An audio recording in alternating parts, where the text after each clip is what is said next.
Hi! In front of me is VIVO V20 SE, and today I would like to show you how you can add event to calendar on this Vivo.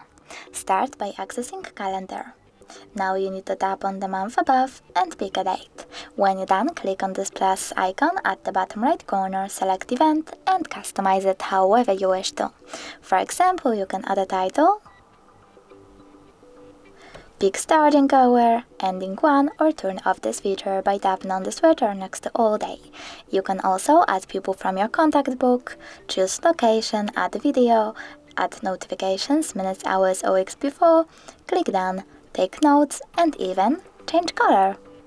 When you're done, click on Save at the top right corner, and as you can see, my event was successfully created. If you wish to delete it though, you need to click on it, tap on the three dots at the top right corner and select Delete. Then confirm your choice by tapping on Delete one more time.